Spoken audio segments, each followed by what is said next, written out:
First, the Syrian delegation has walked out on a session of the non-aligned movement in Tehran after the Egyptian leader Mohamed Morsi called the Syrian regime oppressive.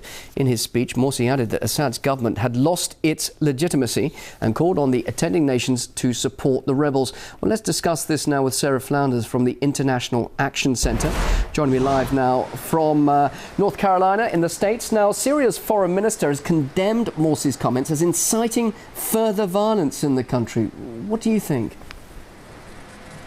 Well, it really is a policy of the U.S. and the Western imperialist powers to incite the violence, but they have lined up a number of countries, created a great deal of confusion, and it's really an effort to create a great deal of dissension among countries that are meeting right now in Tehran.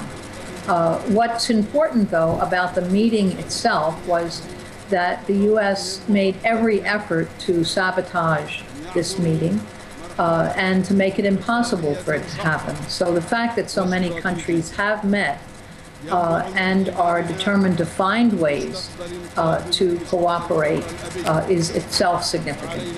But do you think Morsi's comments clearly have angered Iran and Syria? Do you think perhaps you could say this has now been a failure on Iran's part for mediation and of the summit, or there is still some hope that something could be salvaged and something concrete could come out of this meeting? Well, as I say, the very fact that the meeting is happening is a concrete accomplishment. There was an all-out effort to stop this meeting, an all-out effort to blockade Iran itself and to stop any country from having any economic, political relations with Iran whatsoever. So the very fact that 120 nations, 35 heads of state have come to Tehran for this meeting is an extremely important event. Now, will they all agree with each other? No, I don't think so. Will this be a voice and a possibility for the future? I think that potential is still there. But we should be aware that there's big pressure, very much so, on every one of the countries. I can understand fully Syria walking out because they are facing absolute regime change. There's every effort of the U.S. to intervene. They're already intervening, and now their threats of a no-fly zone are extremely dangerous timing. Can we just talk about the overall implication of Morsi and his foreign policy now? He appears to be on friendly terms with Iran, China, also Israel and the US, stuck in the middle of all of them, really. What does this tell us about Egypt's foreign policy and the impact this has on the balance of power in the Middle East? Well, clearly, Egypt's foreign policy is changing, and changing dramatically on the basis of a huge, profound social upheaval within Egypt. All the old relations are collapsing and no longer hold.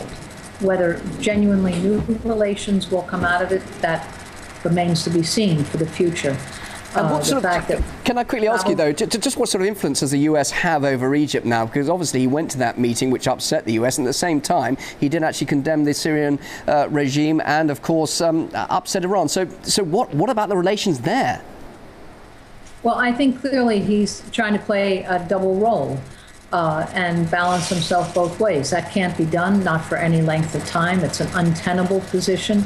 But on the other hand, it's a big dramatic break from where Egypt has been for more than 30 years, firmly an ally of the U.S., completely complicit and willing to accept every U.S. and Israeli diktat for more than 30 years. That has changed. At the same time, it's important Iran's support and backing of Syria at a time when there's every effort to overturn by military means the government in Syria. And this is coming from the West, it's coming from NATO, from the US, from Turkey, a NATO member.